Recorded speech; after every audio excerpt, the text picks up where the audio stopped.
يا ترى هنفوق امتى؟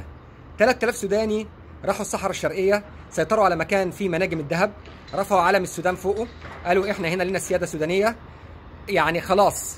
ومعاهم طبعا جحافل من الافارقه. طبعا شكرا لقبيله العبابده اللي سيطرت على الموقف في غيبوبه كامله من الامن المصري. انا مش عارف امتى هنفوق، انا حذرت. وعلى فكره البلد مليانه تنظيمات من السوريين والعراقيين والفلسطينيين واليمنيين. العالم دي عامله مخططات في حاله ان الحكومه اتغيرت في مصر او النظام اتغير في مصر هيعملوا ايه. عندهم ناس بيقول لك تحمي مصالحنا.